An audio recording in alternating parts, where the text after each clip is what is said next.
Монгол Улсын үндсэн хуулийн аудио танилцуулга. Монгол Улсын ардчилсан шинэ үндсэн хуулийн аудио танилцуулгыг төлөвлөж байна.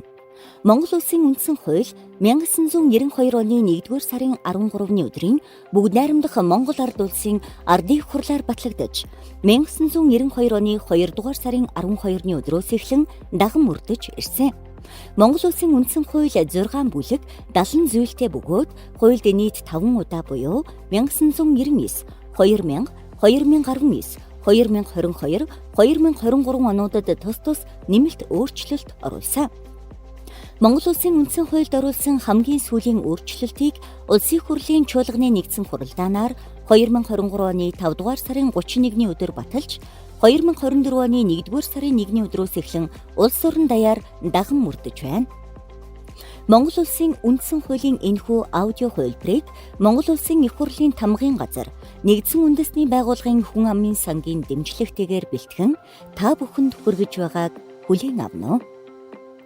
2024 оны 12-р сарын 27-ны өдөр. Монгол Улсын үндсэн хууль.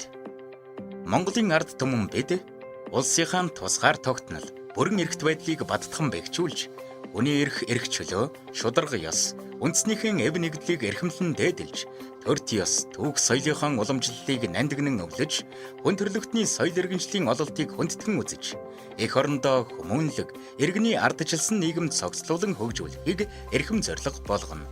Үүний учир Монгол Улсын үндсэн хуулийг даяар олноо зарлан тунхаглаж байна. 1-р бүлэг. Монгол Улсын бүрэн эрхт байдал. 1-р зүйл. 1 дахь хэсэг. Монгол улс бол тусгаар тогтносон бүрэн эрхт бүгд найрамдах улс мөн. 2 дахь хэсэг. Ардчилсан ёс, шударга ёс, эрх чөлөө, тэгш байдал, үндэсний эв нэгдлийг хангах, хууль дээдлэх нь төрийн үйл ажиллагааны үндсэн зарчим мөн. 2 дугаар зүйл. 1 дахь хэсэг. Монгол улс төрийн байгууламжийн хувьд нэгдмэл байна.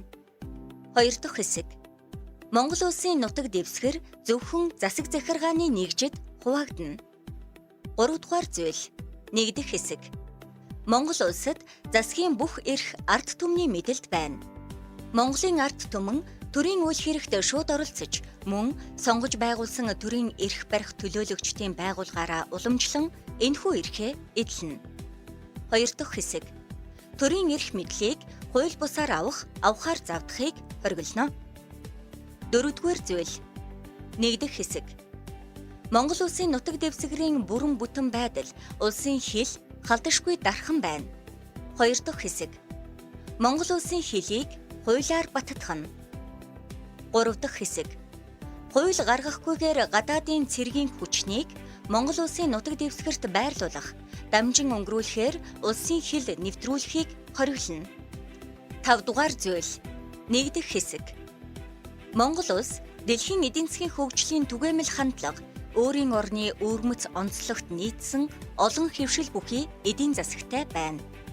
2 дахь хэсэг. Төр нь нийтийн болон хувийн өмчийн аливаа хэлбэрийг хүлээн зөвшөөрч, өмчлөгчийн эрхийг хуулиар хамгаална. 3 дахь хэсэг. Өмчлөгчийн эрхийг гагцхүү хуульд заасан үндэслэлээр хязгаарлаж болно. 4 дахь хэсэг. Төр нь үндэсний эдийн засгийн аюулгүй байдал, аж ахуйн бүх хэвшлийн болон хүн амын нийгмийн хөгжлийг хангах зорилгод нийцүүлэн эдийн засгийг зохицуулна. 5 дахь хэсэг. Мал сүрэг бол үндэсний баялаг мөн бөгөөд төрийн хамгаалалтад байна. 6 дугаар зүйл. 1 дахь хэсэг. Монгол улсад газар, түүний хэвлий, ой, ус, амьтан, ургамал болон байгалийн бусад баялаг гагцхүү, ард түмний мэдэл төрийн хамгаалалтад байна. 2 дахь хэсэг.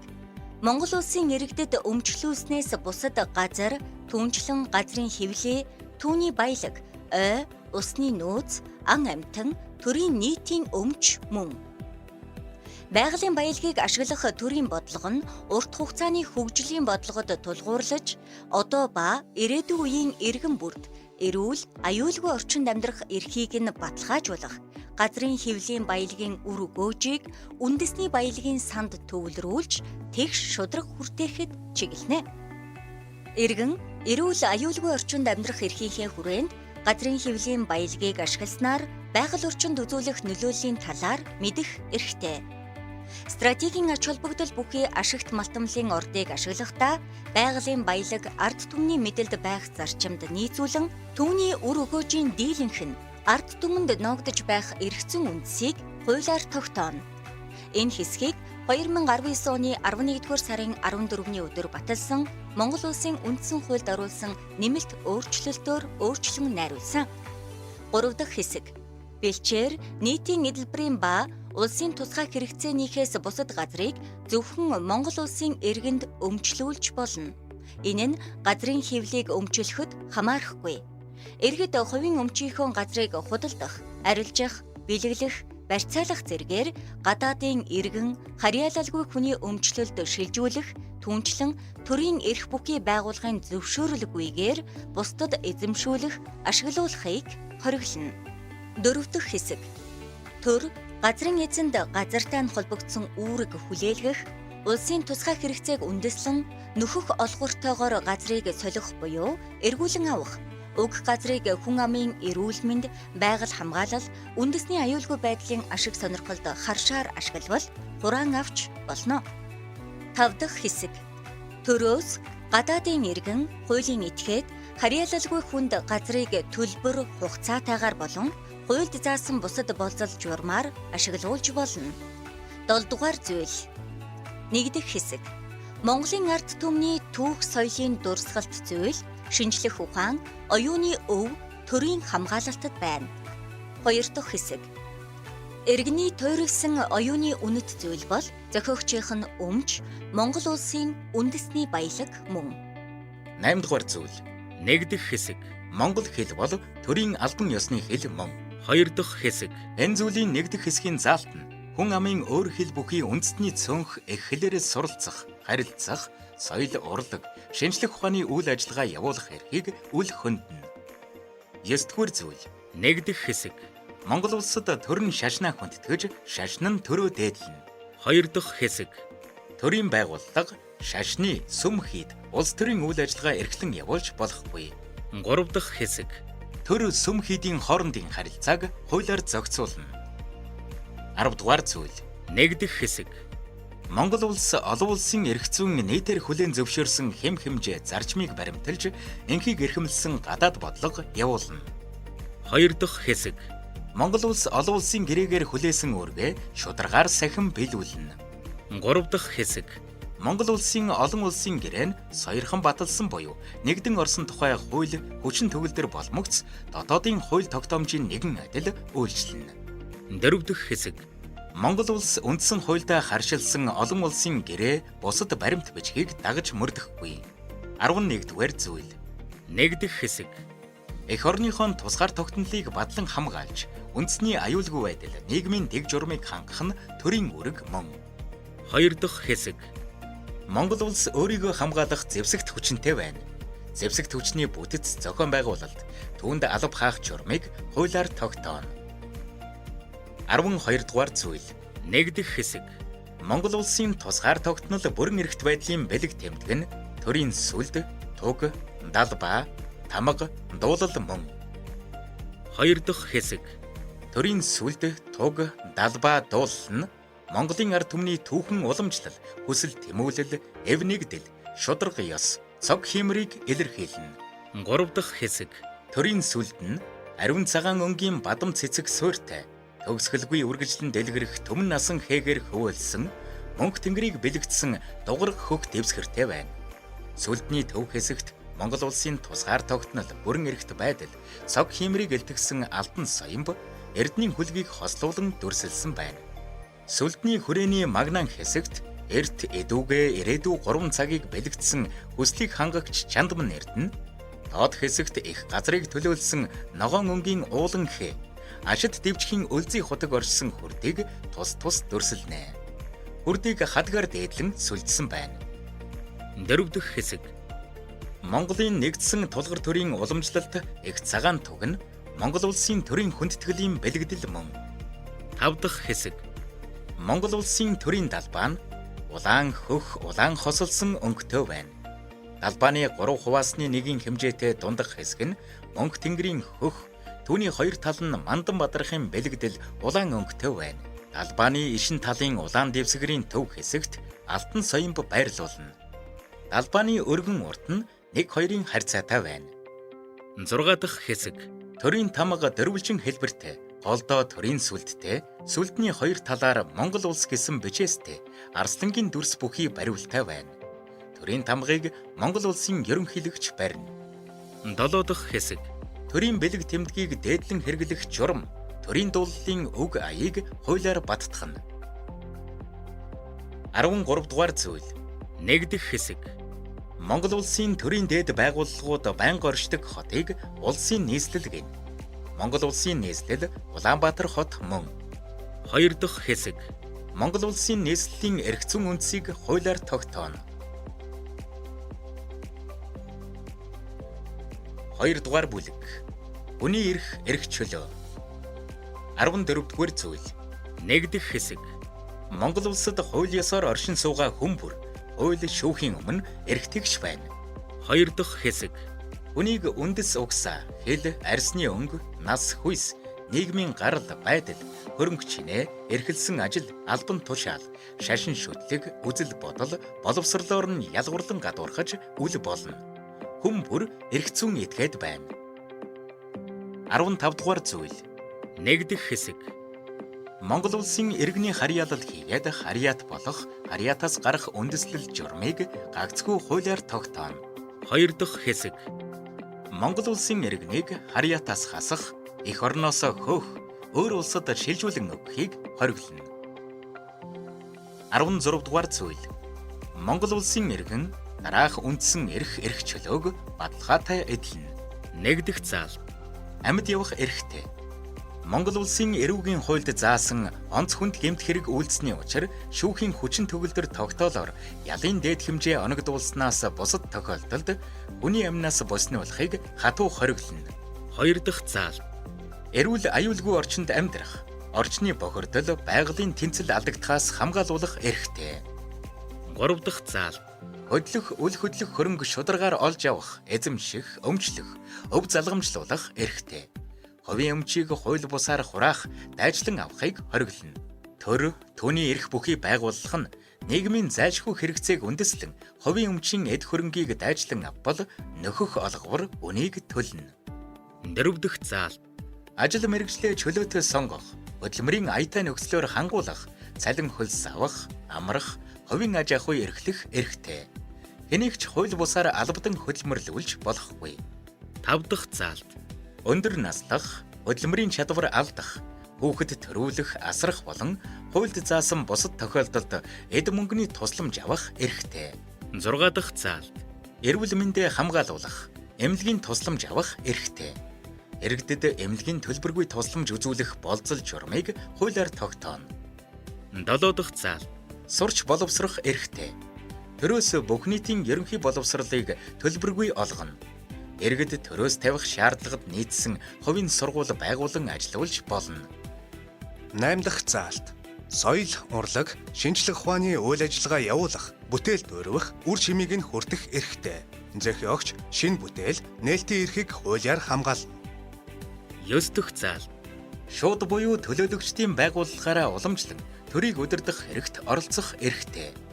Төрийн байгууллагад сонгогдох эрхтэй.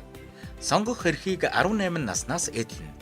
Сонгогдох насыг төрийн зохих байгууллага албан тушаалд тавих шаардлагыг харгалзан хуулиар тогтооно.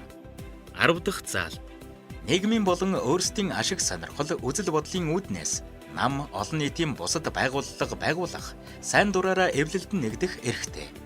Нам олон нийтийн бусад бүх байгууллага нийгэм төрийн аюулгүй байдлыг сахиж хуулийг дээдлэн биелүүлнэ. Аль нэгэн нам олон нийтийн бусад байгууллагад эвлэлдэн нэгдсэний төлөө болон гишүүний хувьд хүнийг ялгуурлан гадуурхах, хэлмэгдүүлэхийг хориглоно. Төрийн зарим төрлийн албан хаагчийн намын гишүүнийг түтгэлзүүлж болно. 11 дахь заал улс төр, эдийн засаг, нийгэм соёлын амьдрал, гэр бүлийн харилцаанд эрхтэй, эмэгтэй, тэгш эрхтэй. Гэрлэлт нь хуулиар тогтоосон насанд хүрсэн эрхтэй, эмэгтэй хоёрын тэгш эрх, сайн дурын харилцаанд үндэслэнэ. гэр бүл, эх нялхас, хүүхдийн ашиг сонирхлыг төр хамгаална. 12 дахь заалт. Төрийн байгууллага албан тушаалтанд өргөдөл гомдлоо гаргаж шийдвэрлүүлэх эрхтэй. Төрийн байгууллага албан тушаалтан нь иргэдийн өргөдөл гомдлыг хуулийн дагуу шийдвэрлэх үүрэгтэй. 13 дахь заалт. Халдашгүй чөлөөтэй байх эрхтэй. Хуульд заасан үндэслэл журмаас гадуур дур мэдэн хэнийгч нэгжих, баривчлах, хорих, мөрдөн мөшгөх, эрх чөлөөг нь хязгаарлахыг хориглоно. Хэнд боловч эрүүл шүүлт тулгаж, хүнлэг бус хэрцгий хандаж, нэр төрийн доромжилж болохгүй. Баривчилсан шалтгаан үндэслэлийг баривчлагдсан хүн түүний гэр бүлийнхэн өмгөөлөгчт нь хуульд заасан хугацаанд мэдэгдэнэ. Иргэний хувийн ба гэр бүл загтал харилцааны нууц, орон байрны халдашгүй байдлыг хуулиар хамгаална. 14 дахь заалт. Монгол улсын хууль олон улсын гэрээнд заасан эрх чөлөө нь зорчигдсон гэж үзвэл уул эрхээ хамгаалуулахаар шүүхэд гомдол гаргах, бусдын хууль бусаар учруулсан хохирлыг нөхөн төлөвлөх, өөрийн болон гэр бүлийн гишүүд эцэг их өр хүүхдийн эсрэг мэдүүлэг өгөхгүй байх, өөрийгөө өмгөөлөх, хууль зүйн туслалцаа авах, нотлох баримтыг шалгуулах, шударга шүүхээр шүүлгэх, хэрэгээ шүүх ажиллагаанд биеэр оролцох, шүүхийн шийдвэрийг давж заалдах, уучлал хүсэх эрхтэй. Өөрөө өөрийнхөө эсрэг мэдүүлэг өгөхийг шаардах, мэдүүлэг гаргуулахаар шахалт үзүүлэх, хүч хэрэглэхийг хориглоно. Гэм буруутай нь хуулийн дагуу шүүхээр нотлогдох хүртэл хэнээгч гэмт хэрэг үйлдсэн гэм буруутайд тооцож үл болно. Гэм буруутны ял зэмлэлийг түүний гэр бүлийн гишүүд төрөл саданд нь халдаан хэрэглэхийг хориглоно. 15 дахь заал. Шашин, шүтэх, эс шүтэх эрх чөлөөтэй. 16 дахь заал. Итгэл үнэмшилтэй байх, үзэл бодлоо чөлөөтэй илэрхийлэх, үг хэлэх, хэвлэн нийтлэх, тайван жагсаал цуглаан хийх эрх чөлөөтэй. Жагсаал цуглаан хийх журмыг хуулиар тогтооно. 17 дахь заал. Төр түүний байгууллагаас хууль ёсоор тусгайлан хамгаалбал зохих, нууцад хамаарахгүй асуудлаар мэдээлэл хайх, хүлээн авах эрхтэй. Хүний эрх, нэр төр, алдар хүнд улсыг бадлан хамгаалах, үндэсний аюулгүй байдал, нийгмийн хэв журмыг хангах зорилгоор задруулж үл болох төр, байгууллага, хувь хүний нууцыг хуулиар тогтоон хамгаална. 18 дахь заал. Улсынхаа нутаг дэвсгэрт чөлөөтэй зорчих, төр буюу байнга оршин суух газраа сонгох, гадаадад явах, оршин суух, эх орондоо буцаж ирэх эрхтэй. Гадаадад явах, оршин суух эрхийг үндэсний болон хүн амын аюулгүй байдлыг хангах, нийгмийн хэв журмыг хамгаалахын тулд зөвхөн хуулиар хязгаарлаж болно. 17 дугаар зүйл. Нэгдэх хэсэг. Монгол улсын иргэн шударга хүнлэг ёсыг эрхэмлэн дараах үндсэн үргийг ёсчлон биелүүлнэ. Нэгдэх заал. Үндсэн хууль бусад хуулийг дээдлэн хүндэтгэж сахин биелүүлэх. 2 дахь заал. Хүний нэр төр, алдар хүнд, эрх, хууль ёсны ашиг сонирхлыг хүндэтгэх. 3 дахь заал. Хуулиар ноогдуулсан албан татвар төлөх. 4 дахь заал.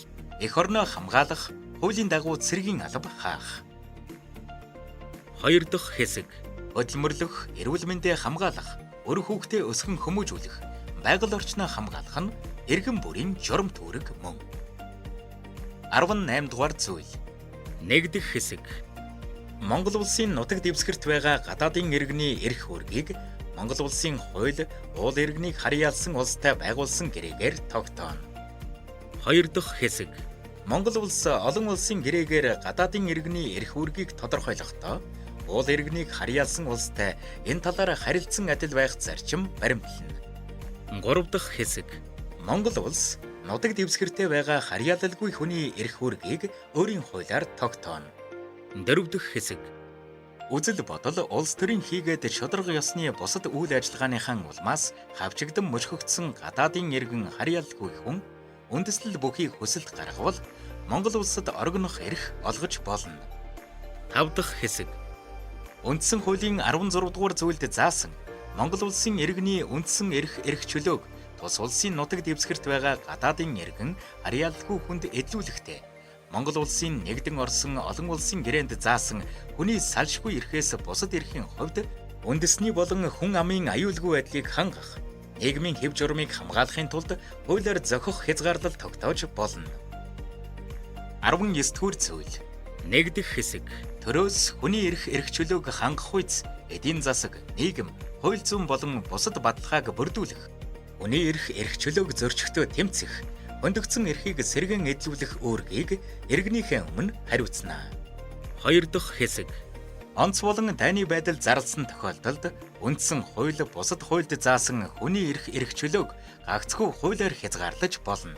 Тэнхүү хязгаарласан хууль нь хүний амьд явах эрх, этгэл үнэмшилтэй байх, шашин шүтэх, эс шүтэх эрх чөлөө, түүнчлэн хэнд боловч эрүүшүүлт тулгах, хүнлэг бус хэрцгий хандахыг хориглосон хуулийн заалтыг үл хөндөнө.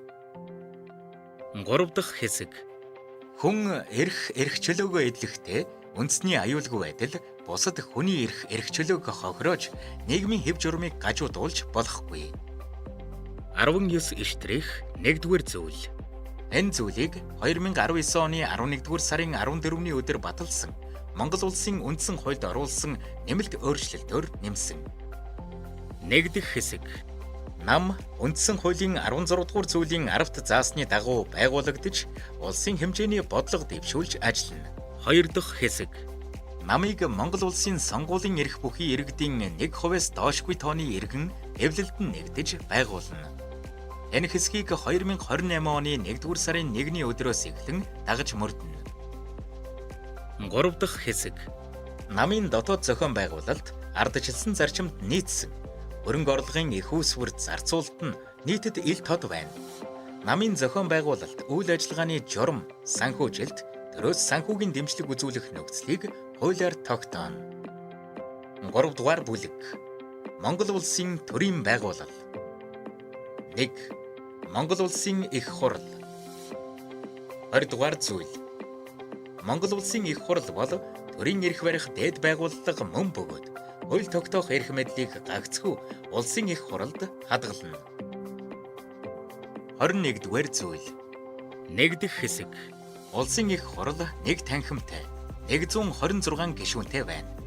Улсын их хурлын сонгуулийг сонгуулийн холимог тогтолцоогоор явуулна. Улсын их хурлын 78 гишүүнийг олныг төлөөлөх, 48 гишүүнийг хувь тэнцвүүлэн төлөөлөх аргаар сонгоно.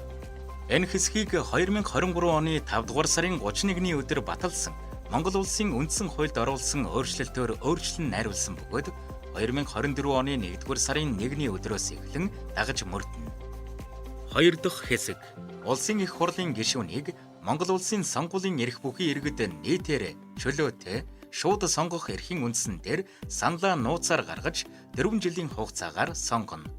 3 дахь хэсэг. Улсын их хурлын гишүүнээр Монгол улсын 25 нас хүрсэн сонгуулийн эрх бүхий иргэнийг сонгоно. 4 дахь хэсэг. Улсын их хурлын сонгуулийн журмыг хуулиар тогтооно. Улсын их хурлын ээлжид сонгуул явуулахын өмнөх 1 жилийн дотор улсын их хурлын сонгуулийн тухай хууль батлах, түүнд нэмэлт өөрчлөлт оруулахыг хориглоно. Энэ хэсгийг 2019 оны 11-р сарын 14-ний өдөр баталсан Монгол улсын үндсэн хуульд оруулсан нэмэлт өөрчлөлтөөр өөрчлөн найруулсан. 22-р зүйл. Нэгдэх хэсэг. Улсын нийт нутаг дэвсгэр буюу зарим хэсгийг нь хамарсан гинтийн аюул тохиолдсон дайны ба нийтийн эмх замбраагүй байдал үүссэн зэрэг онцгой нөхцөлийн улмаас ээлжид сонгуул явуулах боломжгүй бол мөнхүү нөхцөл арилж шин сонгогдсон гишүүдэд тангараг өргөтөл улсын их хурал бүрэн эрхээ хэрэгжүүлнэ. Хоёр дахь хэсэг. Улсын их хурал бүрэн эрхээ хэрэгжүүлэх боломжгүй гэж нийт гишүүний 3/2-оос доошгүй нь үзэж эсвэл мөнхүү шалтгаанаар ерөнхийлөгч улсын их хурлын дарагтай зөвшөлдсөж санал болгосон бол улсын их хурлын нийт гишүүний 3/2-оос доошгүй саналаар өөрөө тарах шийдвэр гаргаж болно. Энэ хэсгийг 1999 оны 12 дугаар сарын 24-ний өдөр баталсан Монгол улсын үндсэн хуульд оруулсан нэмэлт өөрчлөлтөөр нэмсэн бөгөөд уг нэмэлтийг үндсэн хуулийн цэцгийн 2000 оны 2 дугаар тогтоолоор хүчингүй болгосон. Мөн хэсгийг 2000 оны 12 дугаар сарын 14-ний өдөр баталсан Монгол улсын үндсэн хуульд оруулсан нэмэлт өөрчлөлтөөр нэмсэн. Мөн хэсгийг 2019 оны 11-р сарын 14-ний өдөр баталсан Монгол улсын үндсэн хуульд оруулсан нэмэлт өөрчлөлтөөр өөрчлөн найруулсан. 3 дахь хэсэг. Ерөнхийлөгч үндсэн хуулийн 39-р зүйлийн 2 дахь хэсэгт заасны дагуу ерөнхий сайдыг томилох саналыг улсын хуралд анх оруулснаас хойш 45 хоногийн дотор эсвэл үндсэн хуулийн 43 дугаар зүйлийн 1 дахь хэсэгт заасны дагуу ерөнхий сайдыг огцруулснаас түүнчлэн 44 дугаар зүйлийн 2 дахь хэсэгт заасны дагуу ерөнхий сайдыг огцорсонд тооцсноос хойш 30 хоногийн дотор улсын хурал ерөнхий сайдыг томилоогүй бол ерөнхийлөгч улсын хурлыг тараах шийдвэр гаргана. Энэ хэсгийг 2019 оны 11-р сарын 14-ний өдөр баталсан Монгол Улсын үндсэн хуульд оруулсан нэмэлт өөрчлөлтөөр нэмсэн. 4 дахь хэсэг. Энэ зүйлийн 2 эсвэл 3 дахь хэсэгт заасны дагуу шийдвэр гаргаснаас хойш улсын хурал 10 хоногийн дотор сонгуулийг товлон зарлаж 60 хоногийн дотор явуулна. Шин сонгогдсон гишүүд тангараг өргөтөл улсын хурал бүрэн эрхээ хадгална. Энэ хэсгийг 2019 оны 11-р сарын 14-ний өдөр баталсан Монгол Улсын үндсэн хуульд оруулсан нэмэлт өөрчлөлтөөр нэмсэн. 23 дугаар зүйл. Нэгдэх хэсэг. Улсын их хурлын гишүүн бол ард түмний элч мөн бөгөөд нийт иргэн улсын ашиг сонирхлыг эрхэмлэн баримтлана. 2 дахь хэсэг. Улсын их хурлын гишүүний бүрэн эрх нь төрийн сүлдэндээ тангараг өргөснөөр эхэлж, улсын их хурлын дараагийн сонгуулиар шин сонгогдсон гишүүд тангараг өргөснөөр дуусгавар болно. 24 дугаар зүйл. Нэгдэх хэсэг. Улсын их хурлын дарга дэд даргыг улсын их хурлын гишүүдийн дотроос нэр дэвшүүлэн саналаа илээр гаргаж сонгоно. Улсын их хурлын тухайн сонгуулийн дүнд бий болсон нам ивслийн бүлэг тус бүрээс улсын их хурлын дэд даргыг сонгоно. Энэ хэсгийг 1999 оны 12 дугаар сарын 24-ний өдөр баталсан Монгол Улсын үндсэн хуульд оруулсан нэмэлт өөрчлөлтөөр өөрчлөн найруулсан бөгөөд уг өөрчлөлтийг үндсэн хуулийн цэцгийн 2000 оны 2 дугаар тогтоолоор хүчингүй болгосон. Мөн хэсгийг 2000 оны 12 дугаар сарын 14-ний өдөр баталсан Монгол Улсын үндсэн хуульд оруулсан нэмэлт өөрчлөлтөөр өөрчлөн найруулсан. 2 дахь хэсэг. Улсын их хурлын дарга дэд даргын бүрэн эрхийн хугацаа 4 жил байх бөгөөд хуульд заасан үндэслэлээр хугацаанаас нь өмнө чөлөөлж огцруулж болно. 25 дугаар зүйл. Нэгдэх хэсэг. Улсын их хурал төрийн дотоод гадаад бодлогын аль ч асуудлыг санаачлан хэлэлцэж болох бөгөөд дараах асуудлыг өөрийн онцгой бүрэн эрхэд хадгалж шийдвэрлэнэ. Нэгдэх заал. Хууль батлах, нэмэлт өөрчлөлт оруулах. 2 дахь заал. Төрийн дотоод гадаад бодлогын үндсийг тодорхойлох. 3 дахь заал. Ерөнхийлөгчийн ба улсын их хурал түүний гишүүний сонгуулийг товлон зарлах.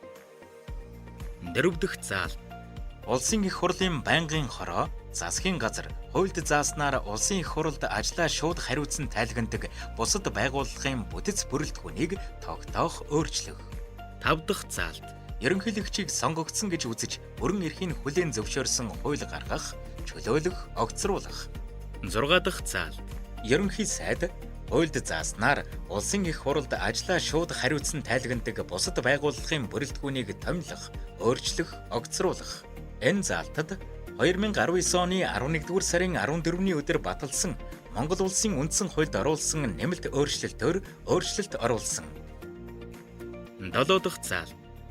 Төрийн санхүү, зээл, албан татвар, мөнгөний бодлого, улсын эдийн засаг, нийгмийн хөгжлийн бодлого, үндсэн чиглэлийг тодорхойлж, хөгжлийн болон үндэсний аюулгүй байдлын бодлогод нийцүүлэн боловсруулсан засгийн газрын үйл ажиллагааны хөтөлбөр, улсын төсөв, түүний гүйцэтгэлийн тайланг батлах.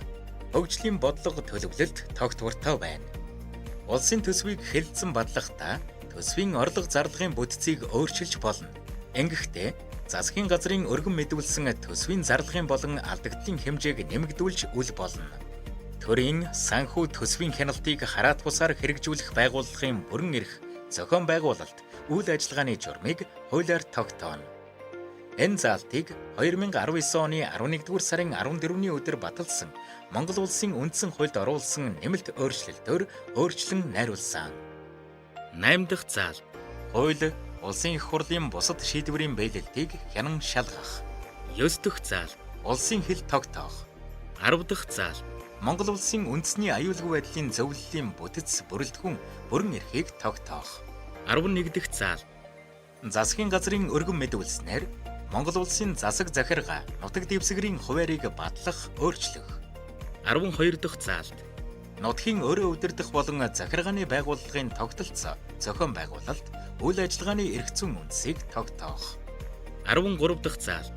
Улсын цол, одон медаль, цэргийн дээд цол бий болгох, төрийн албаны зарим тусгай салбарын албан тушаалын зэрэг дэвийг тогтоох. 14 дахь заалт. Оршил үзүүлэх шийдвэр гаргах. 15 дахь заалт. Засгийн газрын өргөн мэдүүлснээр Монгол улсын олон улсын гэрээг сойрхон батлах, цуцлах, гадаад улстай дипломат харилцаа тогтоох, цуцлах. 16 дахь заалт. Ард нийтийн санал асуулга явуулах. Монгол улс өөрийн тусгаар тогтнол нутаг дэвсгэрийн бүрэн бүтэн байдлыг үгүйсгэх аливаа оролдлогыг үл зөвшөөрөх бөгөөд мөнхүү зорилгоор ард нийтийн санал асуулга явуулахыг хориглоно. Сонгуулийн эрх бүхий иргэдийн олонх нь оролцсон ард нийтийн санал асуулгыг хүчинтэд тооцож, олонхын санал авсан асуудлыг шийдвэрлэгдсэн гэж үзнэ. Энэ заалтад 2019 оны 11-р сарын 14-ний өдөр баталсан Монгол улсын үндсэн хуульд оруулсан нэмэлт өөрчлөлтөөр 2 дахь өгүүлбэр нэмсэн. 17 дахь заалт. Монгол улсын тусгаар тогтнол бүрэн эрхт байдалд бусад улсаас аюул занал учруулж зэвсэглэн халдвал дайн бүхий байдалд зарлах, цуцлах. 18 дахь заалт. Энэ зүйлийн 2-3 дахь хэсэгт заасан онцгой нөхцөлд улсын нийт нутаг дэвсгэрт буюу зарим хэсэгт нь онц болон дайны байдалд зарлах, эсвэл энэ тухай гаргасан ерөнхийлөгчийн зарилгийг батлах, хүчингүй болгох. 2 дахь хэсэг. Дараах онцгой нөхцөл бий болсон үед үр дагаврыг арилгах. Хүн ам нийгмийн амьдралыг хэвийн болгохын тулд онц байдалд зарлаж болно. 1 дахь заалт. Улсын нийт нутаг дэвсгэрт буюу зарим хэсэгт нь оршин суугаа хүн амын амь нас, эрүүл мэнд, аж амьдрал, нийтийн аюулгүй байдалд шууд аюул учруулсан буюу учруулах үс байгалийн гамшиг, гэнтийн бусад аюул тохиолдсон. 2 дахь заалт. Үндсэн хуулийн дэг журам, нийгмийн хууль ёсны тогтолцоо оршин тогтноход занал хийлсэн аливаа байгууллага, бүлэг хүний зохион байгуулалт бүхий хүч хэрэгэлсэн хууль бус үйл ажиллагааны улмаас үүссэн нийтийн эмх замбраагүй байдлыг төрийн байгууллага эрх хэмжээнийхэн дотор ердийн арга хэрэгслээр тохинулах боломжгүй болсон. 3 дахь хэсэг. Улсын нийт нутаг дэвсгэрт буюу зарим хэсэгт нь нийтийн эмх замбраагүй байдал үүсч зэвсэгт мөргөлдөөнд хүрсэн. Ийм мөргөлдөөн гарах бодит аюул бий болсон. Бусад улсаас цэргийн хүчээр төрөмгийлэн халдсан. Эсвэл тийхүү халдах нь бодиттой болсон үед дайны байдал зарлаж болно. 4 дахь хэсэг. Улсын их хурлын бусад бүрэн эрх, зохион байгуулалт, үйл ажиллагааны журмыг хуулиар тогтооно. 26 дугаар зүйл. 1 дахь хэсэг. Ерөнхийлөгч улсын их хурлын гишүүн засгийн газар хууль санаачлах эрх эдлэх бөгөөд энэхүү эрхийн хүрээ хязгаарыг хуулиар тогтооно. Энэ хэсгийг 2019 оны 11-р сарын 14-ний өдөр баталсан Монгол улсын үндсэн хуульд оруулсан нэмэлт өөрчлөлтөөр өөрчлөн найруулсан. 2 дахь хэсэг. Иргэд бусад байгууллага хуулийн төслийн тухай саналаа хууль санаачлагчид уламжлана. 3 дахь хэсэг. Монгол улсын хуулийг улсын их хурл албан ёсоор нийтлэх бөгөөд хэрв хуульд өөрөөр заагаагүй бол энэхүү нийтэлснээс хойш 10 хоногийн дараа хүчин төгөлдөр болно. 27 дугаар зүйл. 1 дахь хэсэг. Улсын их хурл бүрэн эрхээ чуулган, зохион байгуулалтын бусад хэлбэрээр хэрэгжүүлнэ. 2 дахь хэсэг. Улсын их хурлын ээлжид чуулган хагас жил тутам 1 удаа 75-аас доошгүй ажлын өдөр чуулна. Энэ хэсгийг 1999 оны 12 дугаар сарын 24-ний өдөр баталсан Монгол улсын үндсэн хуульд оруулсан нэмэлт өөрчлөлтөөр өөрчлөн найруулсан бөгөөд уг өөрчлөлтийг үндсэн хуулийн цэцгийн 2000 оны 2 дугаар тогтоолоор хүчингүй болгосон. Мөн хэсгийг 2000 оны 12 дугаар сарын 14-ний өдөр баталсан Монгол улсын үндсэн хуульд оруулсан нэмэлт өөрчлөлтөөр өөрчлөн найруулсан. Мөн хэсэгт 2019 оны 11 дугаар сарын 14-ний өдөр баталсан Монгол улсын үндсэн хуульд оруулсан нэмэлт өөрчлөлтөөр өөрчлөлт оруулсан. 3 дахь хэсэг. Улсын их хурлын гишүүдийн 3/1-ээс дээшхийн шаардсанаар эсвэл ерөнхийлөгч улсын их хурлын даргын санаачлагаар ээлжид бус чуулган чуулж болно. 4 дахь хэсэг. Улсын их хурлын анх дугаар чуулганыг сонгуул явуулсан өдрөөс хойш 30 хоногийн дотор ерөнхийлөгч бусад чуулганыг улсын их хурлын дарга товлон зарлана. 5 дахь хэсэг. Ерөнхийлөгч онц болон дайны байдал зарлавал түүнээс хойш 72 цагийн дотор улсын их хурл онцгой чуулганаа тусгайлан товлохгүйгээр чуулна. 6 дахь хэсэг. Улсын их хурлын чуулганы нэгдсэн болон байнгын хорооны хуралдааныг гишүүдийн олонх нь хүрэлцэн ирснээр хүчинтэй үзэж, үндсэн хуульд өөрөөр заагаагүй бол хуралдаанд оролцсон гишүүдийн олонхын саналаар асуудлыг шийдвэрлэнэ. Үндсэн хуульд өөрөөр заагаагүй бол улсын их хурлын нийт гишүүний олонхын саналаар хуулийг эцэслэн батална. Энэ хэсгийг 1999 оны 12 дугаар сарын 24-ний өдөр баталсан Монгол улсын үндсэн хуульд оруулсан нэмэлт өөрчлөлтөөр өөрчлөн найруулсан бөгөөд уг өөрчлөлтийг үндсэн хуулийн цэцгийн 2000 оны 2 дугаар тогтоолоор хүчингүй болгосон. Мөн хэсгийг 2000 оны 12 дугаар сарын 14-ний өдөр баталсан Монгол улсын үндсэн хуульд оруулсан нэмэлт өөрчлөлтөөр өөрчлөн найруулсан. Мөн хэсгийг 2019 оны 11 дугаар сарын 14-ний өдөр баталсан Монгол улсын үндсэн хуульд оруулсан нэмэлт өөрчлөлтөөр өөрчлөн найруулсан. 7 дахь хэсэг. Улсын их хурлын гишүүд саналаа эдгээр гаргаж асуудлыг шийдвэрлэнэ. Үндсэн хууль бусад хуульд заасан эсвэл хуралдаанд оролцсон гишүүдийн олонх дэмжсэн бол нууц санал хураалт явуулна. Энэ хэсгийг 2019 оны 11 дугаар сарын 14-ний өдөр баталсан Монгол улсын үндсэн хуульд оруулсан нэмэлт өөрчлөлтөөр нэмсэн. 28 дугаар зүйл. 1 дахь хэсэг. Улсын их хурл үйл ажиллагааныхаа зохих салбар чиглэлээр байнгын хороодтой байна. 2 дахь хэсэг. Хуулийн биелэлтийг хангахтай холбоотой нийтийн ашиг сонирхлыг хөндсөн тодорхой асуудлаар улсын их хурлын нийт гишүүний 4/1-ээс доошгүй нь хянан шалгах төр хороо байгуулах санал тавьбал улсын их хурл цөөнхийн төлөөллтийг оролцуулан уг хороог байгуулна. Байнгын болон бусад хорооны бүрэн эрх зохион байгуулалт үйл ажиллагааны журмыг хуулиар тогтооно. Энэ хэсгийг 2019 оны 11 дугаар сарын 14-ний өдөр баталсан Монгол улсын үндсэн хуульд оруулсан нэмэлт өөрчлөлтөөр өөрчлөн найруулсан. 29 дугаар зүйл. 1 дахь хэсэг. Улсын их хурлын гишүүн бүрэн эрхийнхээ хугацаанд улсын төсвөөс цалин авна. Улсын их хурлын гишүүн нь ерөнхий сайд засгийн газрын гишүүнээс бусад хуулиар тогтоосон үүрэгт нь үл хамаарах ажил албан тушаал хавсарч болохгүй. Энэ хэсгийг 1999 оны 12 дугаар сарын 24-ний өдөр баталсан Монгол улсын үндсэн хуульд оруулсан нэмэлт өөрчлөлтөөр өөрчлөн найруулсан бөгөөд уг өөрчлөлтийг үндсэн хуулийн цэцгийн 2000 оны 2 дугаар тогтоолоор хүчингүй болгосон. Мөн хэсгийг 2000 оны 12 дугаар сарын 14-ний өдөр баталсан Монгол улсын үндсэн хуульд оруулсан нэмэлт өөрчлөлтөөр өөрчлөн найруулсан. 2 дахь хэсэг. Улсын их хурлын гишүүний халдшгүй байдлыг хуулиар хамгаална. 3 дахь хэсэг. Улсын их хурлын гишүүн бүрэн эрхээ хэрэгжүүлэхдээ өргөсөн тангаргаасаа няцаж үндсэн хуульд зөрчсөн бол түүнийг улсын их хурлын гишүүнээс эгүүлэн татах үндэслэл болно. Улсын их хурлын гишүүн гэмт хэрэгт холбогдсон тухай асуудлыг улсын их хурлын чуулганаар хэлэлцэж бүрэн эрхийн түтгэлзүүлэх хэсгийг шийдвэрлэнэ. Уул гишүүн гэмт хэрэг үйлдсэн гэж шүүх тогтоовол улсын их хурл түүнийг гишүүнээс нь эгүүлэн татна. Энэ хэсэгт 2019 оны 11 дугаар сарын 14-ний өдөр баталсан Монгол улсын үндсэн хуульд оруулсан нэмэлт өөрчлөлтөөр нэг дэх өгүүлбэр нэмсэн. 3 дугаар бүлэг. 2. Монгол улсын ерөнхийлөгч. 30 дугаар зүйл. 1 дэх хэсэг. Монгол улсын ерөнхийлөгч бол төрийн тэргүүн, Монголын ард түмний эв нэгдлийг илэрхийлэгч мөн. 2 дахь хэсэг. Ерөнхийлөгчөөр 50 нас хүрсэн, сүүлийн 5-аас доошгүй жил эх орондоо байнга оршин суусан. Монгол улсын уугуул иргэнийг 6 жилийн хугацаагаар зөвхөн нэг удаа сонгоно. Энэ хэсгийг 2019 оны 11-р сарын 14-ний өдөр баталсан Монгол улсын үндсэн хуульд оруулсан нэмэлт өөрчлөлтөөр өөрчлөн найруулсан. 31-р зүйл. 1 дахь хэсэг. Ерөнхийлөгчийн сонгуул 2 шаттай байна.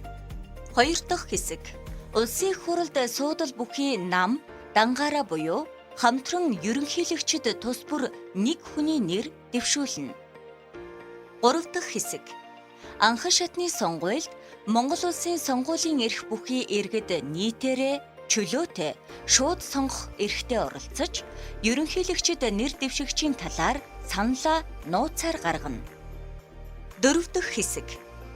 Ерөнхийлөгчийн анхан шатны сонгуульд оролцсон нийт сонгогчийн олонхын санал авсан нэр дэвшигчийг улсын их хурал ерөнхийлөгчөөр сонгогдсон гэж үзэж, бүрэн эрхийг нь хүлээн зөвшөөрсөн хууль гаргана. 5 дахь хэсэг. Ерөнхийлөгчид нэр дэвшигчдийн хинэнч ийхүү сонгогчийн олонхын санал аваагүй бол анхны санал хураалтад оролцсон нийт сонгогчийн хамгийн олон санал авсан 2 хүнийг дахин санал хураалтад оруулна. Дахин санал хураалтаар сонгуульд оролцсон нийт сонгогчийн олонхын санал авсан нэр дэвшигчийг улсын их хурал ерөнхийлөгчөөр сонгогдсон гэж үзэж, бүрэн эрхийг нь хүлээн зөвшөөрсөн хууль гаргана. 6 дахь хэсэг. Хэрэв 2 дахь санал хураалтаар ерөнхийлөгчид нэр дэвшигчдийн хинэнч ийхүү сонгогчдын олонхын санал аваагүй бол дахин сонгуул явуулна. 7 дахь хэсэг. Энэ хэсгийг 2019 оны 11-р сарын 14-ний өдөр баталсан Монгол Улсын үндсэн хуульд оруулсан нэмэлт өөрчлөлтөөр хүчингүй болсонд тооцсон. 8 дахь хэсэг. Ерөнхийлөгч нь ерөнхий сайд, улсын их хурал, засгийн газрын гишүүн, хуулиар тогтоосон үүрэгт нь үл хамаарах бусад ажил албан тушаал хавсарч болохгүй. Хэрэв ерөнхийлөгч өөр ажил албан тушаал эрхэлж байгаа бол тангараг өргөсөн өдрөөсөө эхлэн уул үүргээс чөлөөлөгдөнө. 32 дугаар зүйл. 1 дахь хэсэг. Ерөнхийлөгчийн бүрэн эрх тангараг өргөснөөр эхэлж, шин сонгогдсон ерөнхийлөгч тангараг өргөснөөр дуусгуур болно. 2 дахь хэсэг. Ерөнхийлөгч сонгогдсноос хойш 30 хоногийн дотор Монгол Улсын тусгаар тогтнол, бүрэн эрхт байдал, ард түмнийхээ эрх чөлөө, үндэсний эв нэгдлийг эрхэмлэн хамгаалж, үндсэн хуулийг дээдлэн сахиж, ерөнхийлөгчийн үүргийг шударгаар биелүүлэхээ батлан тангараглая хэмээн улсын их хуралд тангараг өргөнө. 33 дугаар зүйл. 1 дахь хэсэг. Ерөнхийлөгч дараах үндсэн бүрэн эрхийг хэрэгжүүлнэ. 1 дахь заалт. Улсын их хурлын баталсан хууль бусад шийдвэрт бүхэлд нь буюу зарим хэсэгт нь хориг тавих, ерөнхийлөгчийн тавьсан хоригийг улсын их хурлаар хилэлцэж, чуулганд оролцсон нийт гишүүний 3/2 нь хүлээж аваагүй бол уг хууль шийдвэр хүчин төгөлдөр хിവэр үлдэнэ. 2 дахь заалт. Энэ заалтыг 1999 оны 12 дугаар сарын 24-ний өдөр баталсан Монгол Улсын үндсэн хуульд оруулсан нэмэлт өөрчлөлтөөр өөрчлөн найруулсан бөгөөд уг өөрчлөлтийг үндсэн хуулийн цэцгийн 2000 оны 2 дугаар тогтоолоор хүчингүй болгосон. Мөн заалтыг 2000 оны 12 дугаар сарын 14-ний өдөр баталсан Монгол Улсын үндсэн хуульд оруулсан нэмэлт өөрчлөлтөөр өөрчлөн найруулсан. Мөн заалтыг 2019 оны 11 дугаар сарын 14-ний өдөр баталсан Монгол Улсын үндсэн хуульд оруулсан нэмэлт өөрчлөлтөөр хүчингүй болсонд тооцсон. 3 дахь заалт. Өөрийн бүрэн эрхэт хамаарах асуудлаар засгийн газарт чиглэл өгөх. Энэ талаар ерөнхийлөгч зарлиг гаргавал түүнд ерөнхий сайд гарын үсэг зурснаар хүчин төгөлдөр болно. 4 дахь заалт. Гадаад харилцаанд улсаа бүрэн эрхтэй төлөөлж, улсын их хуралтай зөвшөлдсөн Монгол улсын нэрийн өмнөөс олон улсын гэрээ байгуулах. 5 дахь заалт. Монгол улсаас гадаад улсад суух бүрэн эрхэт төлөөлөгчийн газрын тэргүүнийг улсын их хуралтай зөвшөлдсөн томилох буюу эгүүлэн татах. 6 дахь заалт. Монгол улсад суух гадаад улсын бүрэн эрхэт төлөөлөгчийн газрын тэргүүний итгэмжлэх, эгүүлэн татах жуух бичгийг бүлээн авах. 7 дахь заалт. Улсын цол, цэргийн дээд цол хүртээх, удам медалаар шагнах. 8 дахь заалт. Уучлал үзүүлэх. 9 дахь заалт.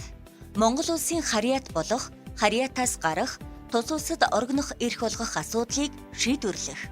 10 дахь заалт. Монгол улсын үндэсний аюулгүй байдлын зөвлөлийг тэргүүлэх.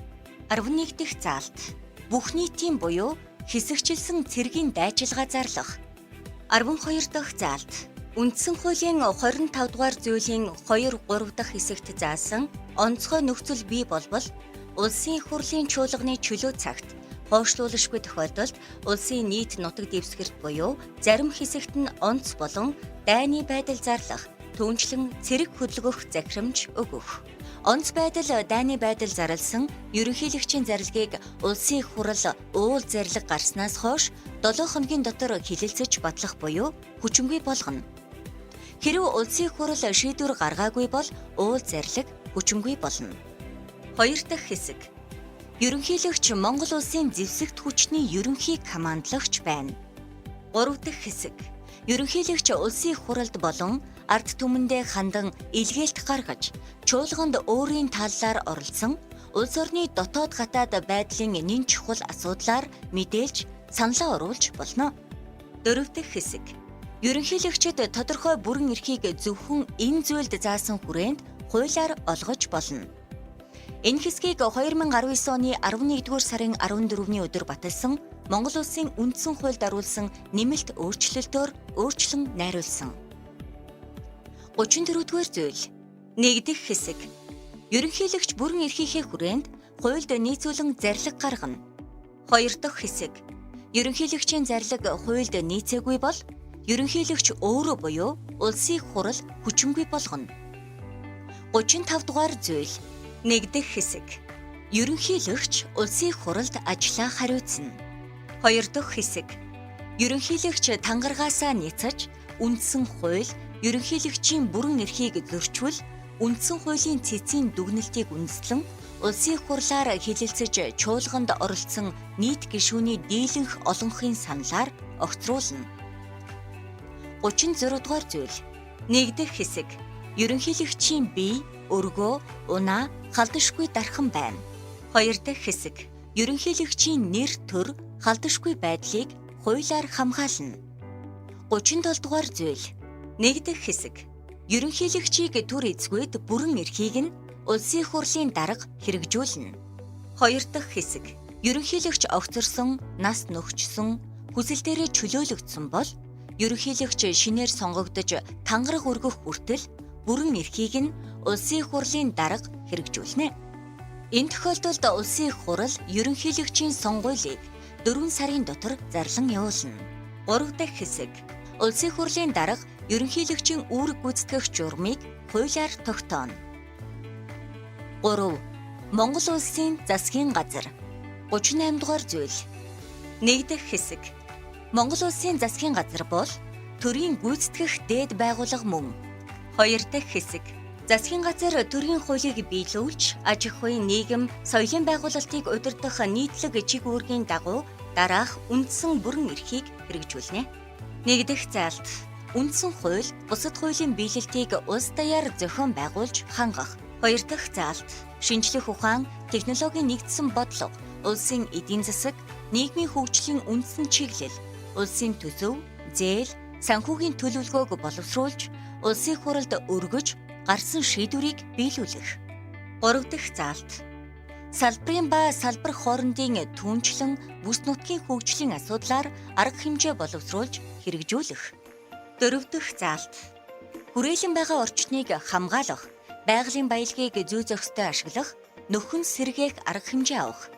5 дахь заалт. Төрийн захиргааны төв байгууллагыг шуурхай удирдах, нутгийн захиргааны байгууллагын үйл ажиллагааг удирдан чиглүүлэх. 6 дахь заалт. Улсыг батлан хамгаалах хүчин чадлыг бэхжүүлж, үндэсний аюулгүй байдлыг хангах. 7 дахь заалт. Хүний эрх, эрх чөлөөг хамгаалах, нийгмийн хэв журмыг бэхжүүлэх, гэмт хэрэгтэд тэмцэх арга хэмжээ авч хэрэгжүүлэх. 8 дахь заалт. Төрийн гадаад бодлого хэрэгжүүлэх. 9 дахь заалт. Улсын их хуралтай зөвшөлдсөж, дараас сойрхон батлуулахаар Монгол улсын олон улсын гэрээ байгуулах, хэрэгжүүлэх, түүнчлэн засгийн газар хоорондын гэрээ байгуулах, цуцлах. 3 дахь хэсэг. Засгийн газрын тодорхой бүрэн эрх, зохион байгуулалт, үйл ажиллагааны журмыг хуулиар тогтооно. 39-р зүйл. Энэ зүйлийг 2019 оны 11-р сарын 14-ний өдөр баталсан Монгол улсын үндсэн хуульд оруулсан нэмэлт өөрчлөлтөөр өөрчлөн найруулсан. 1 дахь хэсэг. Засгийн газар ерөнхий сайд гишүүдээс бүрдэнэ. Энэ хэсгийн ерөнхий сайд болон засгийн газрын 4-өөс илүүгүй гишүүн Улсын их хурлын гишүүний албан тушаалыг хавсарч болно гэснийг 2022 оны 8 дугаар сарын 25-ны өдөр баталсан Монгол улсын үндсэн хуульд оруулсан өөрчлөлтөөр 2022 оны 8 дугаар сарын 25-ны өдрөөс эхлэн хүчингүй болсонд тооцсон.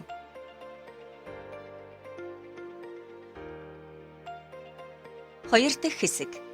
Улсын их хурлд олон суудал авсан нам эвслээс нэр дэвшүүлсэн хүнийг аль ч нам эвсэл олонхын суудал аваагүй бол хамгийн олон суудал авсан нам эвсэл бусад нам эвсэлтэй зөвшөлдсөн олонхыг бүрдүүлж нэр дэвшүүлсэн хүнийг бусад тохиолдолд улсын их хурлд суудал авсан нам эвсэл зөвшөлдсөн олонхыг бүрдүүлж нэр дэвшүүлсэн хүнийг ерөнхий сайдаар томилох саналыг ерөнхийлөгч 5 хоногийн дотор улсын их хурлд оруулна. 3 дахь хэсэг. Монгол улсын ерөнхий сайд засгийн газрын бүтэц бүрэлдэхүүн түүнд өөрчлөлт оруулах тухай хуулийн төслийг ерөнхийлөгчдөө зөвшөлдсөн улсын их хурлд өргөн мэдүүлнэ. Ерөнхий сайд энэ асуудлыг ерөнхийлөгчдөө 7 хоногийн дотор зөвшөлдсөж чадаагүй бол улсын их хурлд өөрөө өргөн мэдүүлнэ. 4 дахь хэсэг.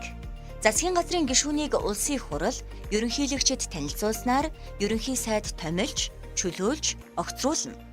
Засгийн газрын гишүүн улсын их хурлд тангараг өргөнө. 40-р зүйл. 1 дахь хэсэг. Засгийн газрын бүрэн эрхийн хугацаа 4 жил байна. 2 дахь хэсэг. Засгийн газрын бүрэн эрх улсын их хурлаас ерөнхий сайдыг томилсноор эхэлж, шинэ ерөнхий сайдыг томилсноор дуусгар болно. 41-р зүйл.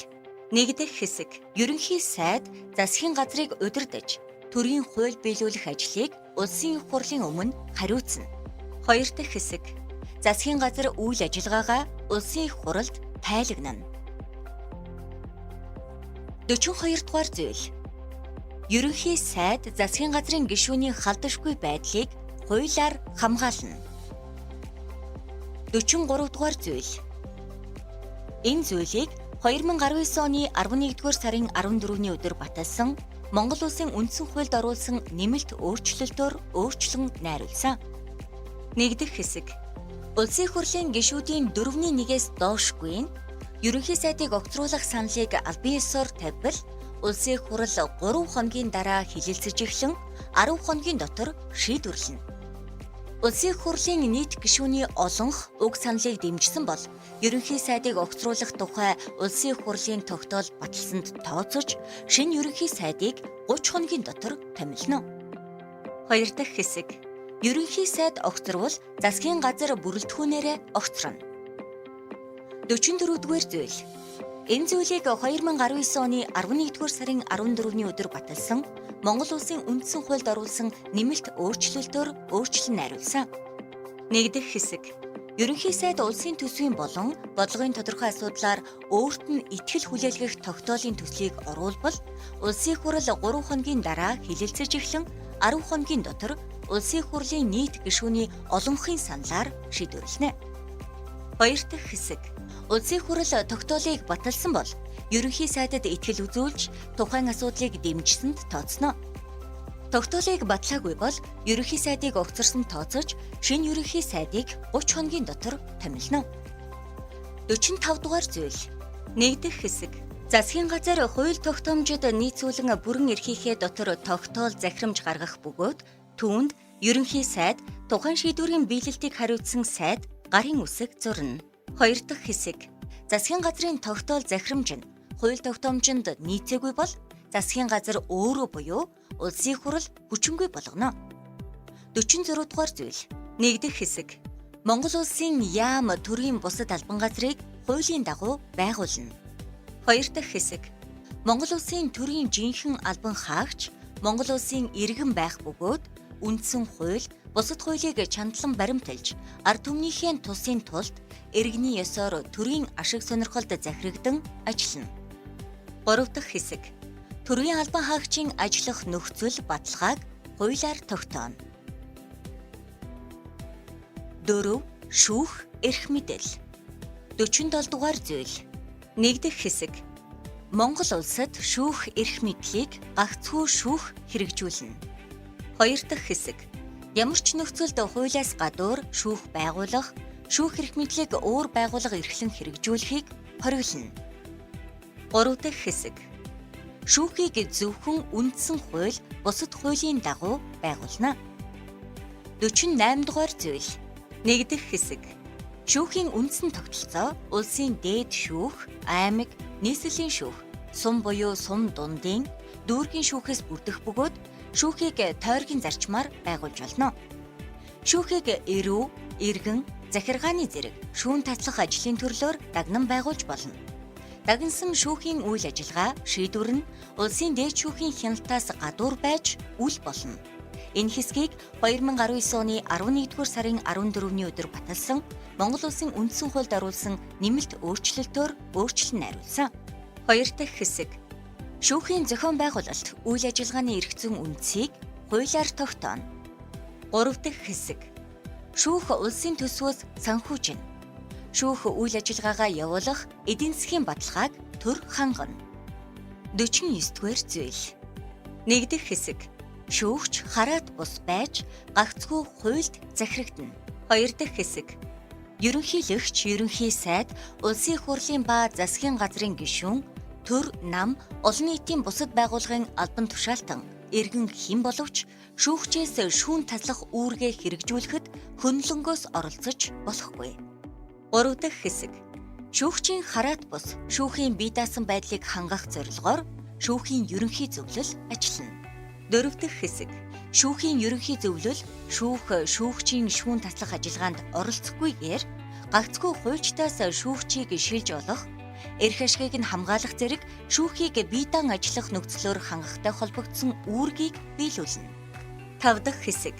Шүүхийн ерөнхий зөвлөлийн гишүүдийн 5-ыг шүүгчид дотроос сонгож, бусад 5 гишүүнийг нээлттэйгээр нэр дэвшүүлж томилно.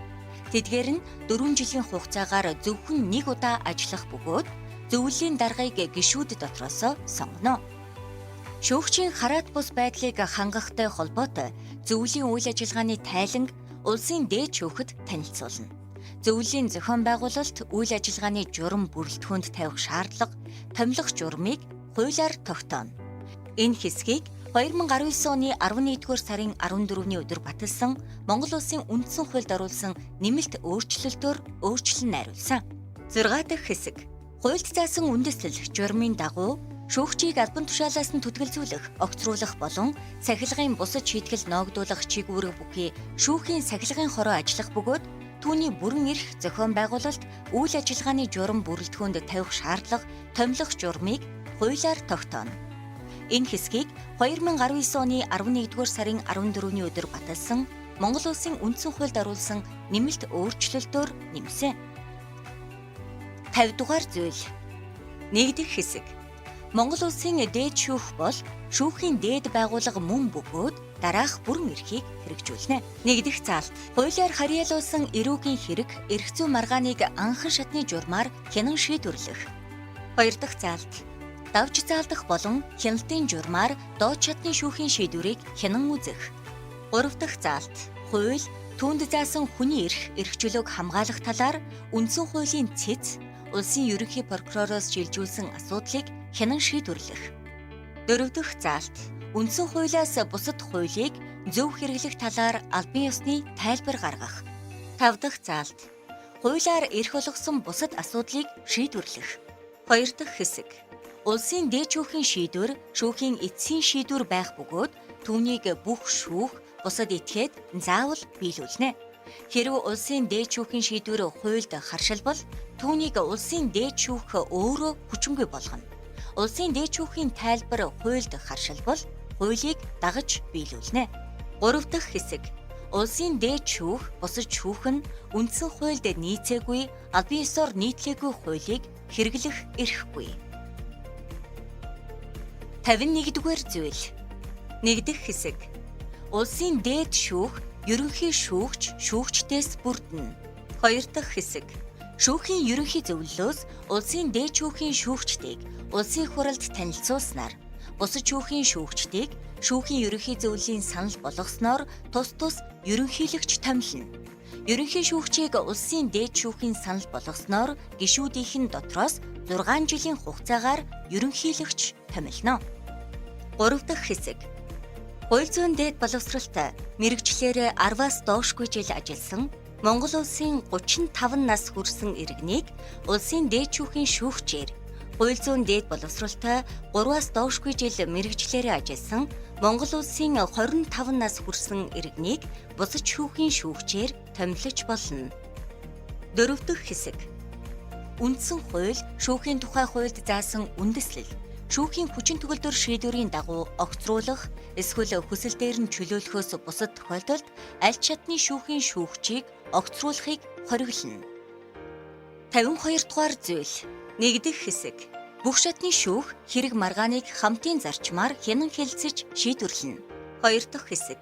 Анхан шатны шүүх хэрэг маргааныг хамтран шийдвэрлэхдээ иргэдийн төлөөлөгчдийг хуульд заасан журмын дагуу оролцуулна. 3 дахь хэсэг. Хуульд тусгайлан зөвлөжилж заасан зарим хэргийг шүүгч дангаар хянан шийдвэрлэж болно. 53 дугаар зүйл. 1 дахь хэсэг. Шүүн таслах ажиллагааг монгол хэлээр явуулна. 2 дахь хэсэг. Монгол хэл мэдэхгүй хүнд хэргийн баримтсэлтийг хэлмэрчлүүлэн бүрэн танилцуулах бөгөөд шүүх хуралдаан дээр их хэлээр нь үг хэлэх эрх олгоно. 54 дугаар зүйл. Хуульд тусгайлан зааснаас бусад тохиолдолд шүүх хэргийг ил таслан шийдвэрлэнэ. 55 дугаар зүйл. 1 дахь хэсэг. Шүүгдэгч өөрийгөө өмгөөлөх эрхтэй. 2 дахь хэсэг. Шүүгдэгчид энэ эрхээ эдлэхэд хүсэлтээр нь буюу хуульд зааснаар хууль зүйн мэрэгжлийн тусламжаа үзүүлнэ. 56 дугаар зүйл. 1 дахь хэсэг. Прокурор хэрэг бүртгэх, мөрдөн байцаах, ял илүүлэх ажиллагаанд хяналт тавьж, шүүх хуралдаанд төрийн нэрийн өмнөөс оролцоно. 2 дахь хэсэг. Улсын ерөнхий прокурор түүний орлогч нарыг улсын их хурлтай зөвшөлдсөн ерөнхийлөгч 6 жилийн хугацаагаар томилно. 3 дахь хэсэг.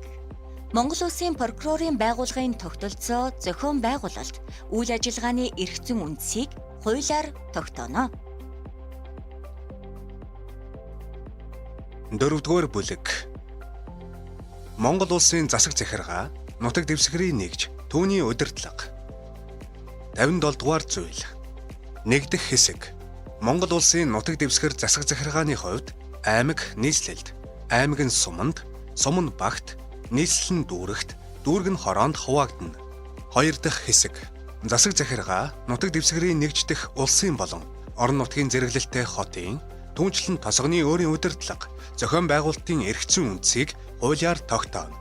Хот тосгонд засаг захиргаа нутаг дэвсгэрийг нэгж түүний удирдлагын зарим чиг үүргийг шилжүүлэх асуудлыг засгийн газрын өргөн мэдүүлснээр улсын их хурал шийдвэрлэнэ. Энэ хэсгийг 2019 оны 11-р сарын 14-ний өдөр баталсан Монгол улсын үндсэн хуульд оруулсан нэмэлт өөрчлөлтөөр өөрчлөн найруулсан. 3 дахь хэсэг. Засаг захиргаа нутаг дэвсгэрийн нэгжийг өөрчлөх асуудлыг эдийн засгийн бүтэц, хүн амын байршлыг харгалзан тухайн нутгийн иргэдийн саналыг үндэслэн засгийн газрын өргөн мэдүүлснээр улсын их хурал шийдвэрлэнэ. Энэ хэсгийг 2019 оны 11-р сарын 14-ний өдөр баталсан Монгол улсын үндсэн хуульд оруулсан нэмэлт өөрчлөлтөөр өөрчлөн найруулсан. 58 дугаар зүйл. 1 дахь хэсэг. Аймаг нийслэл сум дүүрэг бол хуулиар тусгайлан олгосон чиг үүрэг, өөрийн удирдлага бүхий, засаг захиргаа, нутаг дэвсгэр, эдийн засаг нийгмийн цогцлбор мөн. 2 дахь хэсэг. Аймаг нийслэл сум дүүргийн хэлийн цэсийг засгийн газрын өргөн мэдүүлснээр улсын их хурал батлана. 59 дугаар зүйл. 1 дахь хэсэг.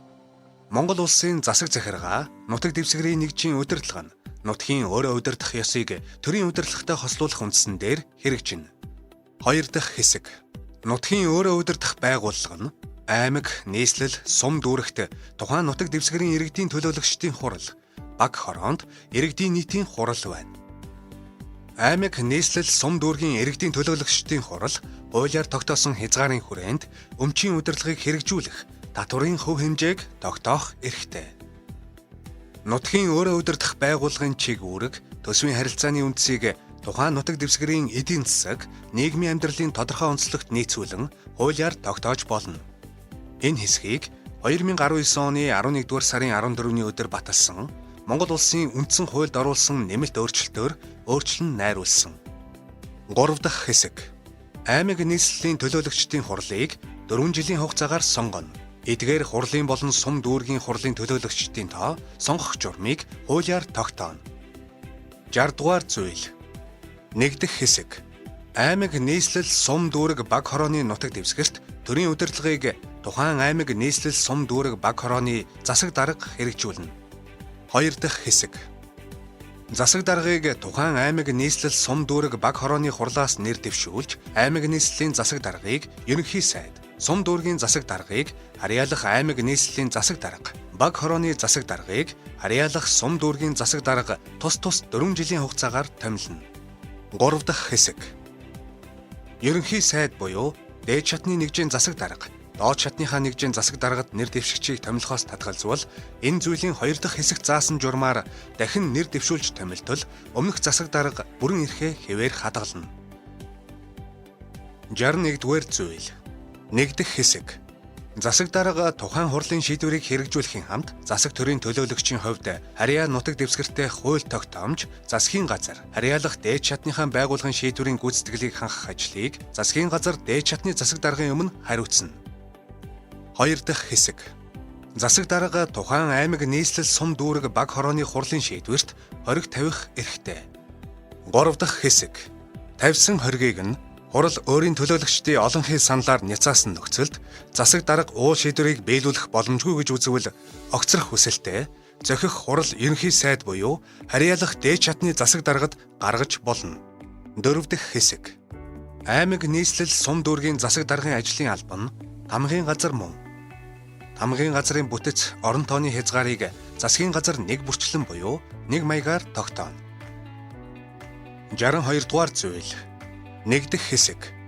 Нутгийн өөрөө удирдах байгууллага тухайн аймаг нийслэл сум дүүрэг баг хорооны нутаг дэвсгэрийн хэмжээний эдийн засаг нийгмийн амьдралын асуудлыг бие дааж шийдвэрлэхийн хамт улс дээд шатны нэгжийн чанартай асуудлыг шийдвэрлэхэд хүн амыг зохион байгуулж оролцуулна. 2 дахь хэсэг. Нутгийн өөрөө удирдах байгууллагын эрх хэмжээний асуудлыг дээд шатны байгууллага нь шийдвэрлэж үл болно. Хэрв нутаг дэвсгэрийн амьдралын тодорхой асуудлыг шийдвэрлэх талаар хууль, төрийн зохих дээд байгууллагын шийдвэрт тухайлан заагаагүй бол нутгийн өөрөө удирдах байгууллага үндсэн хуульд нийцүүлэн бие даан шийдвэрлэж болно. 3 дахь хэсэг.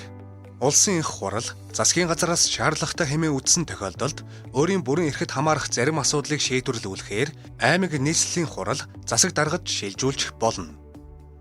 63 дугаар зүйл. 1 дахь хэсэг.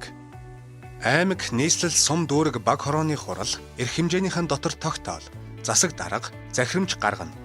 2 дахь хэсэг. Хурлын тогтоол, засаг даргын захирамж нь хууль тогтоомж, ерөнхийлөгчийн зарлиг, засгийн газар харьяалах дээд шатны байгууллагын шийдвэрт нийцсэн байх бөгөөд түүнийг тус тусын нутаг дэвсгэрт хүчин төгөлдөр дагаж мөрдөнө. 3 дахь хэсэг. Засаг захиргаа нутаг дэвсгэрийн нэгж, түүний удирдлагын эрх хэмжээ, зохион байгуулалт, үйл ажиллагааны журмыг хуулиар тогтооно. 5 дугаар бүлэг. Монгол улсын үндсэн хуулийн цэц. 64 дугаар зүйл. 1 дахь хэсэг. Монгол улсын үндсэн хуулийн цэц бол үндсэн хуулийн биелэлтэд дээд хяналт тавих, түүний заалтыг зөрчсөн тухай дүгнэлт гаргах, маргааныг магадлан шийдвэрлэх бүрэн эрх бүхий байгуулга үндсэн хуулийг чандлан сахиулах баталгаа мөн. 2 дахь хэсэг. Үндсэн хуулийн цэц түүний гишүүн үүргээ гүйцэтгэхдээ гагцхүү үндсэн хуульд захирагдах бөгөөд аливаа байгууллага албан тушаалтан бусад хүнээс хараат бус байна. 3 дахь хэсэг. Үндсэн хуулийн цэцийн гишүүний хараат бус байдал үндсэн хууль бусад хуулиар тогтоосон баталгаагаар хангагдана. 65 дугаар зүйл. 1 дахь хэсэг. Үндсэн хуулийн цэц 9 гишүүнээс бүрднэ. Тэдгээрийн 3-ыг улсын их хурал, 3-ыг ерөнхийлөгч, 3-ыг улсын дээд шүүхийн санал болгосноор улсын их хурал 6 жилийн хугацаагаар томилно. 2 дахь хэсэг. Үндсэн хуулийн цэцийн гишүүнээр хууль зүй, улс төрийн өндөр мэргэшилтэй Монгол улсын 40 нас хүрсэн иргэнийг томилно. 3 дахь хэсэг. Үндсэн хуулийн цэцийн даргаар 9 гишүүний аль нэгийг 3 жилийн хугацаагаар гишүүдийн олонхын саналаар сонгоно. Түүнийг нэг удаа улируулан сонгож болно. 4 дахь хэсэг. Үндсэн хуулийн цэцгийн дарга гишүүн хууль зөрчил. Үндсэн хуулийн цэцгийн шийдвэр анх илгээсэн байгууллагын саналыг үндэслэн улсын их хурал эгүүлэн татаж болно. 5 дахь хэсэг. Үндсэн хуулийн цэцгийн бүрэлдэхүүнд ерөнхийлөгч, улсын их хурлын гишүүн, ерөнхий сайд, засгийн газрын гишүүн, улсын дээд шүүхийн шүүгч орж үл болно. 66 дугаар зүйл. 1 дэх хэсэг. Үндсэн хуулийн цэцэн үндсэн хуулийг зөрчсөн тухай маргааныг иргэдийн өргөдөл мэдээллийн дагуу өөрийн санаачилгаар буюу улсын их хурал, ерөнхийлөгч, ерөнхий сайд, улсын дээд шүүх, улсын ерөнхий прокурорын хүсэлтээр хянан шийдвэрлэнэ. 2 дахь хэсэг. Үндсэн хуулийн цэц энэ зүйлийн 1 дэх хэсэгт заасан үндэслэлээр дараах маргаантай асуудлаар дүгнэлт гаргаж улсын их хуралд оруулна. 1 дэх заалт. Хууль, зарлиг, улсын их хурал, ерөнхийлөгчийн бусад шийдвэр, түүнчлэн засгийн газрын шийдвэр, Монгол улсын олон улсын гэрээ, үндсэн хуульд нийцэж байгаа эсэх. 2 дахь заалт. Ард нийтийн санал асуулга, улсын их хурал, түүний гишүүний ба ерөнхийлөгчийн сонгуулийн талаар сонгуулийн төв байгууллагын гаргасан шийдвэр үндсэн хуульд нийцэж байгаа эсэх. 3 дахь заалт. Ерөнхийлөгч, улсын их хурлын дарга, гишүүн, ерөнхий сайд, засгийн газрын гишүүн, улсын дээд шүүхийн ерөнхий шүүгч, улсын ерөнхий прокурор үндсэн хууль зөрчсөн эсэх. 4 дахь заалт. Ерөнхийлөгч, улсын их хурлын дарга, ерөнхий сайдыг огцруулах, улсын их хурлын гишүүнийг эгүүлэн татах үндэслэл байгаа эсэх. 3 дахь хэсэг. Энэ зүйлийн 2 дахь хэсгийн 1-2-т заасны дагуу оруулсан дүгнэлтийг улсын их хурал хүлээн зөвшөөрөөгүй бол үндсэн хуулийн цэц дахин хянан үзэж эцсийн шийдвэр гаргана. 4 дахь хэсэг. Хууль, зарлиг, улсын их хурал, ерөнхийлөгчийн бусад шийдвэр, түүнчлэн засгийн газрын шийдвэр, Монгол улсын олон улсын гэрээ нь үндсэн хуульд нийцээгүй гэж үндсэн хуулийн цэц шийдвэр гаргавал зохих хууль, зарлиг, батламж, шийдвэр хүчингүй болно. 67 дугаар зүйл. Үндсэн хуулийн цэцгийн шийдвэр гармагцаа хүчин төгөлдөр болно. 6 дугаар бүлэг. Монгол улсын үндсэн хуульд нэмэлт өөрчлөлт оруулах. 68 дугаар зүйл. 1 дэх хэсэг. Үндсэн хуульд нэмэлт өөрчлөлт оруулах санаачилгааг хууль санаачлах эрх бүхий байгууллага албан тушаалтан гаргах бөгөөд саналыг үндсэн хуулийн цэц улсын их хуралд өргөн мэдүүлж болно. 2 дахь хэсэг. Үндсэн хуульд нэмэлт өөрчлөлт оруулах асуудлаар улсын их хурлын гишүүдийн 3/2-оос доошгүй саналаар ард нийтийн санал асуулга явуулж болно. Санал асуулгыг үндсэн хуулийн 25 дугаар зүйлийн 1 дэх хэсгийн 16-д заасан үндэслэлийн дагуу явуулна. 69 дугаар зүйл. 1 дэх хэсэг. Үндсэн хууль түүнд оруулах нэмэлт өөрчлөлтийг улсын их хурлын нийт гишүүний 4/3-аас доошгүй саналаар батлана. 2 дахь хэсэг. Үндсэн хуульд оруулах нэмэлт өөрчлөлтийг улсын их хуралд 2 удаа авч хэлэлцэхэд ийхүү нийт гишүүний 4/3-аас доошгүй санал авч эс чадвал уул төслийг ээлжид сонгуулиар сонгогдсон улсын их хурлын шинэ бүрэлдэхүүн ажлаа эхэлтэл дахин авч хэлэлцэхгүй. 3 дахь хэсэг. Улсын их хурал ээлжид сонгуул явуулахын өмнөх 6 сарын дотор үндсэн хуульд нэмэлт өөрчлөлт оруулж үл болно. 4 дахь хэсэг. Үндсэн хуульд оруулсан нэмэлт өөрчлөлт үндсэн хуулийн нэгэн адил хүчинтэй байна. 70 дугаар зүйл. 1 дэх хэсэг. Үндсэн хуульд хууль, зарлиг, төрийн байгууллагын бусад шийдвэр, нийт байгууллага иргэний үйл ажиллагаа бүрнээ нийцсэн байвал зохино. 2 дахь хэсэг. Монгол улсын үндсэн хуулийг 1992 оны 2 дугаар сарын 12-ны өдрийн 12 цаг буюу 17 дугаар жарны усан бичин жилийн хаврын тэргүүн хар бар сарын шинийн 9-ний эдрийн барилдлагаатай үлцийт сайн шар морин өдрийн морин цагаас эхлэн улс даяар дагаж мөрдөнө. Мэдэх түн, сахих түн. Бүгд найрамдах Монгол ард улсын ардын их хурал. 1992 оны 1-р сарын 13-ны өдрийн 11 цаг 35 минут. Улаанбаатар хот.